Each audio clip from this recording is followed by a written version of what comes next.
Pada kesempatan yang mulia ini, saya ingin berbicara berkaitan dengan merasai keagungan dan kemuliaan baginda Rasulullah sallallahu alaihi wa alihi wa sahbihi wa baraka wasallam.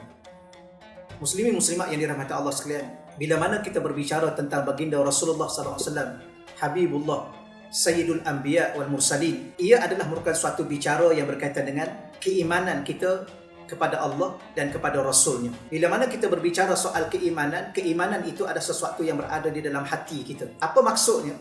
Ianya memberi suatu maksud bahawa bila mana sesuatu yang ada di hati kita ia adalah dalam bentuk kepercayaan, keimanan, dan kepercayaan dan keimanan itu adalah perkara yang berkait dengan perasaan jiwa dan hati kita. Ya, sebab itulah Allah Subhanahu Wa Taala meletakkan iman itu di hati kerana apa?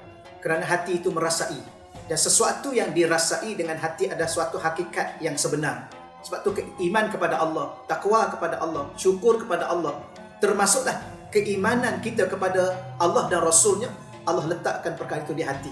Maka salah satu benda yang kita kena faham sungguh-sungguh ialah hati ini berkait dengan baginda Rasulullah SAW. Selain daripada kita merasai keimanan, kepercayaan, keyakinan kepada baginda Rasulullah, kita juga kena merasai betapa agungnya, betapa mulianya, betapa hebatnya baginda Rasulullah sallallahu alaihi wa alihi wasallam. Selain daripada apa yang kita faham hebatnya Rasulullah sebab dia adalah ketua kepada Nabi, ketua kepada seluruh Rasul, baginda juga adalah kekasih Allah. Ya, selain daripada itu kita kena merasai juga bahawa pada hari ini Allah Subhanahu Wa Taala menerima kita sebagai seorang Muslim. Pada hari ini Allah menerima kita sebagai seorang mukmin. Pada hari ini Allah menerima seluruh ibadah solat kita, ibadah puasa kita, dan Allah menerima doa kita. Semuanya itu adalah kerana sebab baginda Rasulullah sallallahu alaihi wa alihi wasallam. Doa kita tak akan diterima oleh Allah tanpa berselawat kepada baginda Rasulullah SAW.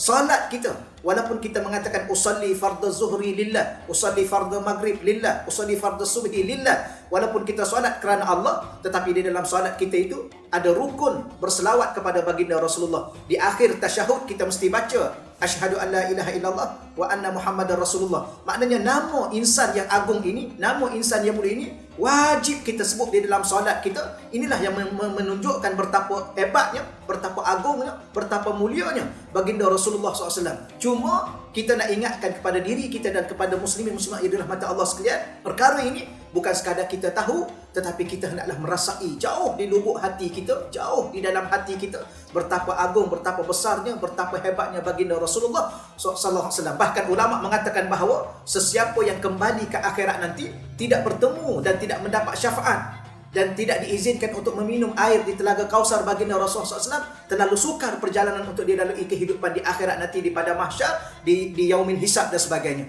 Oleh demikian muslim-muslimat yang dirahmati Allah sekalian, marilah sama-sama kita merayu, berdoa, merintih kepada Allah supaya Allah meletakkan dalam jiwa dan hati kita sentiasa merasai kebesaran, merasai keagungan, merasai kehebatan kekasih Allah, ketua kepada rasul-rasul Allah, yang ketua kepada nabi-nabi utusan Allah Subhanahu Wa Taala. Dan kalaulah di dalam jiwa dan hati kita belum merasai keagungan dan kebesaran itu, terlalu amat rugi dalam perjalanan hidup kita. Kerana ulama mengatakan hidup ini akan berjayanya dunia dan akhirat kita bila mana kita mengimani dan meyakini dan merasai kemuliaan dan keagungan dan kebesaran baginda Rasulullah sallallahu alaihi wasallam. Itulah sedikit peringatan untuk diri saya dan kaum muslimin muslimat yang dirahmati Allah sekalian. Moga-moga kehidupan yang kita lalui ini bersama dengan baginda Rasulullah SAW di dunia dan di akhirat insya-Allah. Ya wabillahi taufiq wa hidayah. Assalamualaikum warahmatullahi wabarakatuh.